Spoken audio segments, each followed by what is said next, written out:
Então, olá a todos, esse aqui é o segundo vídeo que vai estar relacionado com as S-Functions. Provavelmente esse aqui é o vídeo mais importante, porque ela vai estar relacionada com... Porque os controladores que estão presentes nas simulações, né, disciplina de controle preditivo, elas são feitas utilizando essas S-Functions. As S-Functions elas são utilizadas principalmente para fazer simulações de sistemas dinâmicos.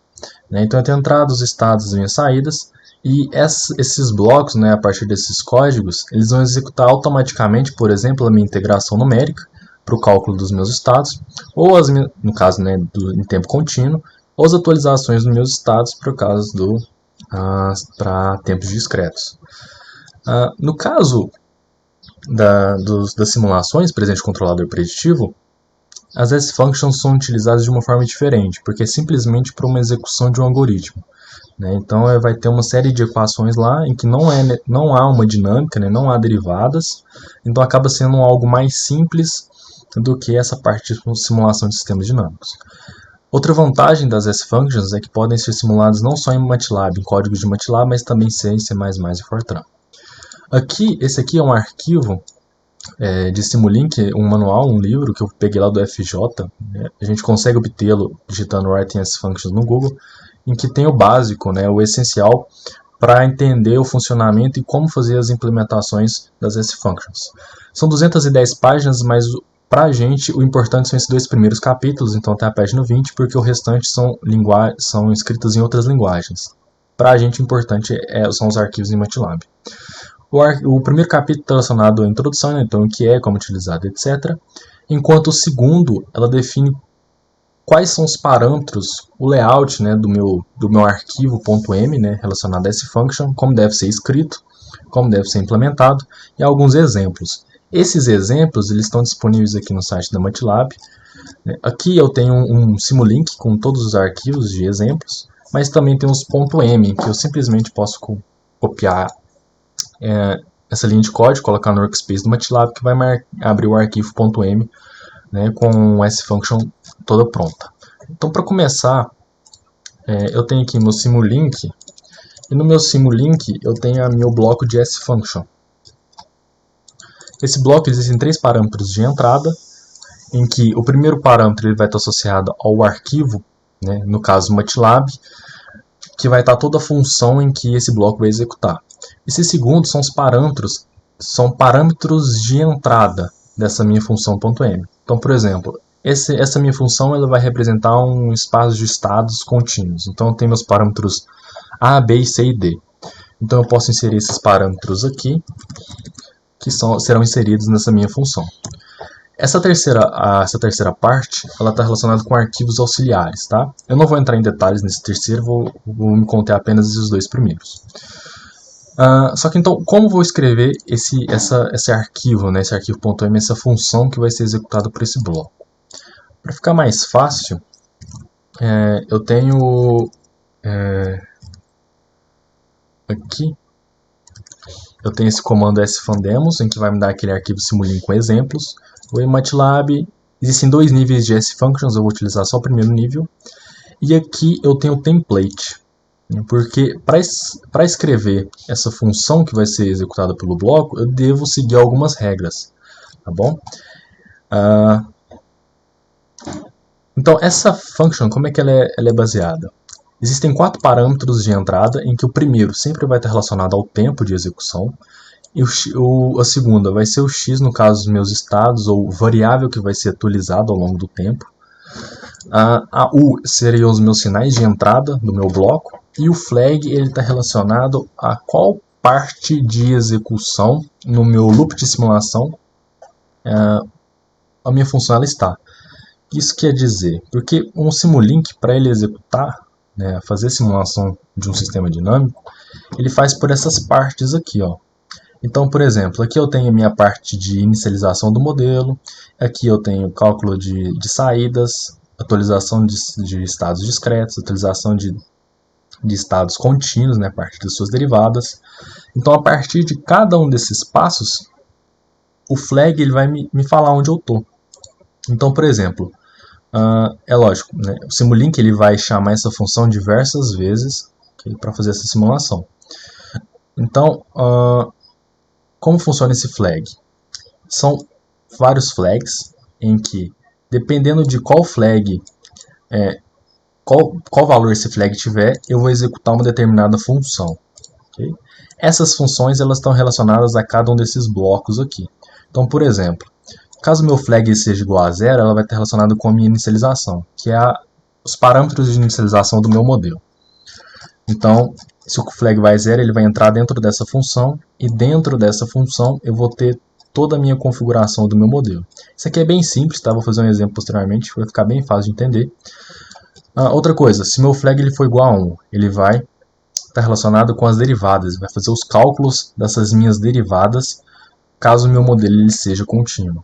O flag seja igual a 2, ele vai atualizar os estados discretos, nessa parte aqui. E a 3 ela vai retornar as minhas saídas do meu bloco, né? Que estão relacionadas a essas partes aqui. Essa flag 4, caso eu queira especificar qual é o tempo da minha próxima amostra, ou seja, eu quero em 0.1, em 0.3, em 0.7, eu utilizo essa função relacionada ao flag 4, que é essa primeira parte aqui do nosso loop de simulação, e eu vou especificar em qual tempo eu quero a minha próxima amostra. Nesse caso, a gente vai simular sistemas contínuos e discretos, né, que são feitos automaticamente. Então, não utilizarei esse flag 4, função relacionada ao flag 4. O 5 é nada e o 9 é simplesmente de término da minha simulação, que é essa última parte. Ele sempre vai retornar, né, um vazio. Bom, então, como fazer a configuração de cada um das funções relacionadas a cada um desses flags? É simplesmente isso, sfunction, tá? É escrever o nosso código, né, aquilo que a gente quer que faça, em cada uma dessas funções aqui. A inicialização talvez é a mais complicada, tá? Porque tem mais coisa para explicar, mas ela é bem simples. Bom, aqui, se o flag for igual a 0, então eu vou executar essa mdl initialize size, e nessa função aqui eu vou ter essas características. Essa primeira linha de código ela é sempre essencial porque esse cara aqui ele vai me gerar a variável que vai conter todos os parâmetros que devem ser informados. Tá? Então, por exemplo, essa primeira aqui, todos esses valores aqui eles estão disponíveis aqui. Então, primeiro é o número de estados contínuos, quantidade de estados discretos, quantidade de saídas, quantidade de entradas. Bom, esse aqui não é nada. A6 é caso a representação de espaço de estados, né, a minha matriz D ela seja não nula, então eu tenho que falar se é sim ou não, né, se existe ou não essa alimentação direta. E o 7 vai ser o número de amostras no tempo. Isso quer dizer que é o seguinte, se eu quero apenas x de k, eu vou ter apenas uma amostra. Se eu quero x de k e x de k menos 1, eu vou ter duas amostras, certo? Então eu vou fazer essa especificação dessa quantidade de amostras que eu quero no tempo. Parâmetro, condições iniciais dos meus estados. Isso aqui ele é sempre dado pela matriz nula. E TS vai me informar se o meu sistema ele é contínuo, se o meu sistema ele é discreto, se ele varia, né? Esse varia aqui está relacionado com aquele flag 4, que é essa primeira parte aqui, tá certo? Existem outras formas de amostras no tempo, eu não vou entrar em detalhes. Caso queiram saber como funciona, existem aqui no site da MATLAB a descrição de todos eles, e também existe nesse manual aqui também outra forma, né, de detalhamento dessas diferentes tipos de amostras no tempo.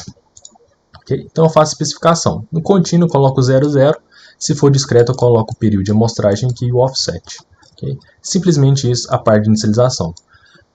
Flag 1 ele vai calcular as minhas derivadas, né, caso o meu sistema seja contínuo. Então aqui é bom lembrar que esse sys é que vai retornar os meus resultados, tá?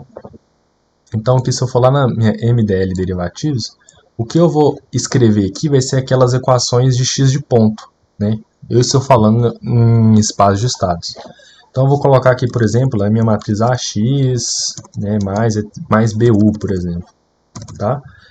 Porque aqui x sempre vai ser a variável relacionada a que vai ser atualizada ao longo do tempo, t é o tempo e o sinal de entrada.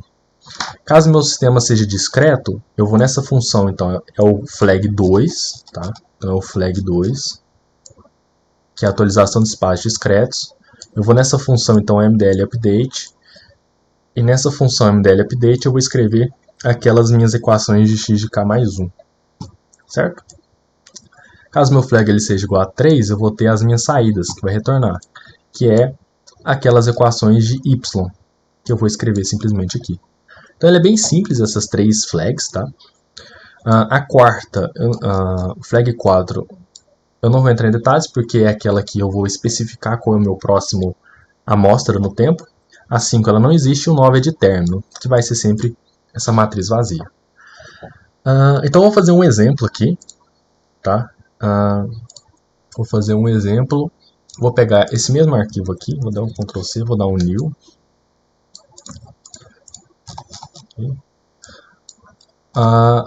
E eu vou fazer a simulação de sistema contínuo e espaço de estados. Vou pegar os exemplos aqui, eles já estão... esse aqui...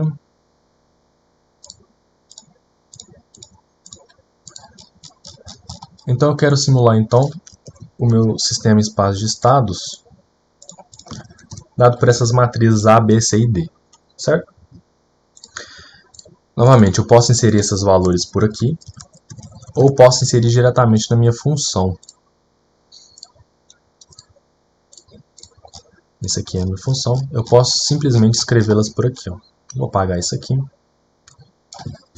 Então eu posso simplesmente escrever por aqui. Ó. Então eu posso inserir A, B, C e D. Caso eu queira utilizar esses valores de A, B, C e D, eu tenho que inserir aqui nas minhas funções. A, B, C e D. Então eu já vou inserir em todas elas. As que eu vou utilizar na realidade. Certo? Bom. Então o primeiro passo é fazer a descrição do meu problema na minha função de inicialização. Então aqui eu tenho dois estados, eu tenho duas entradas, duas saídas.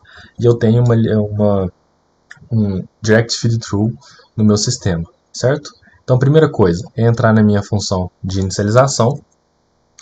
Isso aqui é sempre padrão, sempre tem que ter. Quantidade de estados, eu tenho dois. Discretos, eu não tenho nenhum. Duas saídas, duas entradas. Sim, minha matriz D ela é não nula. E eu vou utilizar apenas o valor anterior, né? No caso aqui, o x de k, né? É contínuo, mas só a última amostra, o tempo. Só uma amostra no tempo. Inicialização, posso colocar aqui como 0. Aqui é lógico que tem que... Estou chamando A, B, C e D, né? Então tem que pôr A, B, C e D também. E aqui eu vou colocar a inicialização dos meus estados igual a 0. Matriz vazia, e aqui é a amostragem. No caso, a gente for olhar o template, ele é um sistema contínuo, então ele é 0, 0. Okay? Bom, então finalizamos essa parte de inicialização. A segunda é derivadas. O sistema é contínuo, então existe sim as minhas derivadas. Então a gente vai lá na função de derivadas, apagando os comentários para ficar mais fácil de visualização aqui. Então nas minhas derivadas, eu vou colocar aqui também A, B, C e D. A, B, C... Opa! Função errada. A, B, C e D. Tá certo? E eu vou iniciar também aqui derivadas A, B, C e D. Aqui então ele vai ser, esse cis vai me representar as minhas derivadas. Então as minhas derivadas simplesmente são os valores de AX. Lembrando que esse x tem que ser sempre associado com isso, que é a variável que está sendo atualizada ao longo do tempo, mais BU. E U sempre é o meu sinal de entrada. Pronto, fizemos então essa parte da parte de derivadas. Meu sistema ele é puramente contínuo, não tem a parte discreta, então eu posso simplesmente apagar isso aqui e inserir aqui, ó, nessa parte, porque essa função sempre vai me retornar a matriz nula. Então eu posso inserir aqui, já que eu não vou utilizar a atualização de estados discretos. A segunda é as minhas saídas, então eu vou lá na minha matriz de saída, aqui o update eu não vou ter. E as de saídas também eu vou inserir aqui A, B, C e D. A, B, C e D. E na minha função cis vai ser aquela matriz, aquela equação de y, que é CX mais DU. Certo? Pronto, fizemos essa parte. A segunda, eu não vou usar aquela amostra variável ao longo do tempo, né, aquele tempo variável, né, de amostra, então posso inserir aqui também, 4. E finalizamos, porque essa última função ela é sempre a mesma e sempre vai retornar a matriz nula. Então, a partir disso, a gente conseguiu então escrever o arquivo sfunction, que vai poder ser utilizado aqui, que vai fazer a simulação do sistema dinâmico. Se eu usar aqui o bloco de state space aqui, e comparar as respostas, a gente vai ver que vai dar a mesma coisa. Ok? Bom, isso é a parte de contínuo. Então, eu vou fazer uma parte de discreto. Tá? Discreto aqui, vou considerar que essas matrizes, vou fazer outro. Okay? Então, eu vou considerar aqui a mesma matriz, tá bom? Vou colocar outra matriz diferente aqui. Então, aqui eu tenho minha matriz do meu sistema A, B, C e D, que é... Isso aqui já está em discreto. E vou fazer simplesmente a mesma coisa. Primeiro, inicialização das minhas variáveis. Primeira linha padrão, contínuo, 0, discreto, são dois estados discretos, são duas saídas, são duas entradas. Minha matriz dela é não nula. E eu vou utilizar apenas o valor de x de k. Tá certo? Inicialização das variáveis, eu vou inicializar todas elas como nulo. Sempre a matriz vazia. E aqui ela é TS. Então, podemos observar aqui, TS ela vai ser dado pelo período e offset. Então aqui eu vou colocar um tempo de amostragem de 1 segundo e um offset igual a 0. Então aqui já vai falar para o meu bloco que isso aqui é uma função discreta. Beleza, finalizamos então a parte de inicialização. A segunda parte, derivadas. É um sistema puramente discreto. Eu não vou utilizar essa parte. Eu posso inserir por aqui. Update. Eu vou usar porque está relacionado com o sistema discreto. E aqui o que eu vou pôr? Vou pôr aquelas equações de x de k mais 1. Então vou pôr x mais bu. Apenas isso. As minhas saídas, eu vou lá, aqui lembrando, né, que eu sempre tenho que passar os meus valores das minhas matrizes ABC, senão vai dar errado. As minhas saídas, aquela equação de y.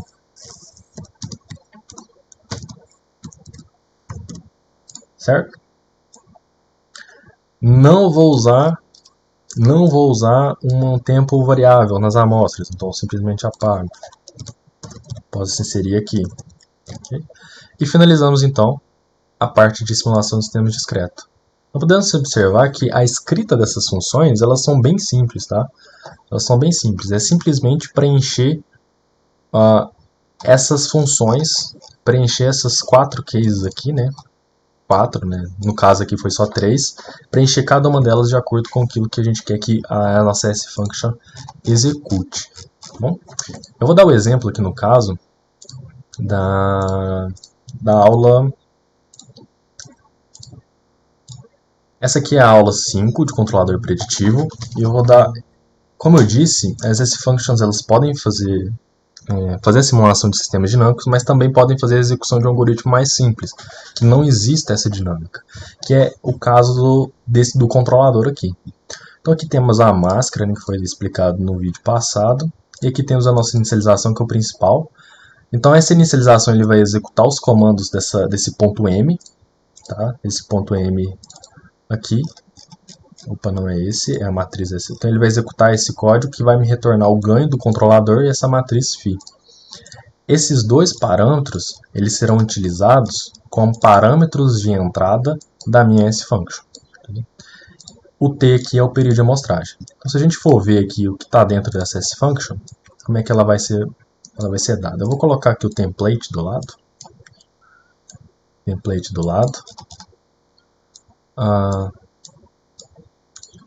Então a gente pode ver o seguinte, ó.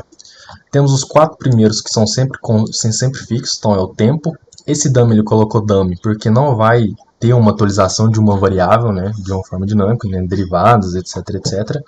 Então a gente pode ver que esse dummy aqui, ele sempre vai ser uma matriz nula, porque a gente não vai utilizar ele. As entradas, tá, que nesse caso do meu sistema, eles são o meu sinal de referência, os meus estados e o sinal passado de controle. E o flag, que vai estar associado, né, às minhas etapas no loop de simulação. E aqui são os 3 parâmetros de entrada em que foram inseridos pelo bloco. foram inseridos no bloco da S-Function. Ok? Bom, então a primeira coisa aqui é a escrita, lembrando novamente que, né, que todos os arquivos eles foram tirados do professor, né, Roberto, lá do ITA. Então a primeira coisa é a função de inicialização. Então aqui ele vai passar, né, alguns parâmetros iniciais, né, de tempo de amostragem e dimensão de matriz. E aqui ele vai colocar, ó, número de estados, ele sempre vai ser zero, tanto contínuo discreto, porque não é simulação de sistemas dinâmicos. O número de saídas, ele vai ser 1, que é simplesmente o DU no instante K. Aqui, se eu não me engano, é um sistema CISO, né, então vai ser apenas 1. E aqui o número de entradas ela vai estar relacionada com essas três variáveis, né, de referência, estados e minha entrada. Vai ter um feedback? Sim, porque todos esses valores de entradas eles vão alterar diretamente a minha saída. E aqui ele vai depender unicamente de x de k, dos valores do instante k. Okay? Apenas uma amostra na realidade, né? Não é necessariamente no instante k, mas apenas uma única amostra no tempo. Inicialização, não tem estados, então é matriz nula. E aqui ele vai definir que o meu algoritmo ele deve ser executado de acordo com o tempo discreto definido pelo tempo de amostragem. Okay? Vale ressaltar que eu não vou entrar em detalhes, mas essas partes de Major Time Step, Minor Time Step, eles não estão só relacionados com esse tempo de amostragem, tá? Eles também estão relacionados ao solver em que é selecionado pelo usuário. Então, essa parte de Fixed Step, o Variable Step, bem como o solver, né, esse Fixed Step Size, ele vai interferir diretamente nesses steps, né, de simulação. Eu não vou entrar em detalhes, mas eu deixo aí essa informação, né, para que fique apenas aí presente para que depois possam ser pesquisadas, né, por vocês. Certo? Então aqui, continuando, aqui eu vou ter minha inicialização, então, inicialização feita. A segunda, o update. Ele colocou o sistema não tem contínuo, certo? Então aqui, matriz nula, retorna 0. O restante vai ser esse aqui, porque eu coloquei como sistema discreto, tá? Então é necessário que isso aqui... Tá, acho que esquece que eu falei, tá? Esse aqui é sistema discreto, tá? Então essa função ela aqui, ela vai estar presente. Os outros eles não vão ser utilizados, que está relacionado com... eu vou pegar aqui o template, que vai estar relacionado com atualização de derivadas, né, amostras com tempo variável e o meu término. E a terceira, que é as minhas saídas, que é o principal em que ele vai executar todo o algoritmo. Então é a partir daqui, ó, ele nem colocou a função, né, ele nem colocou essa função, ele já colocou direto aqui debaixo do case. Tá? E a partir daqui ele vai fazer todo o cálculo da minha saída, que é de DUK. Então ele vai entrar toda hora nessa função de acordo com o período de amostragem selecionado. Então, é simplesmente dessa forma como se escreve, como foi escrita essa S-Function para esse caso. Okay? O próximo vídeo ele vai ter relacionado com as MATLAB Functions, que vai ser outra forma de implementação dessas funções, tá? Principalmente porque isso aqui não é uma simulação de um sistema dinâmico, sim de um algoritmo. Então a gente consegue fazer isso de outra forma. E vai ser isso, ok? Ao terceiro vídeo. Obrigado.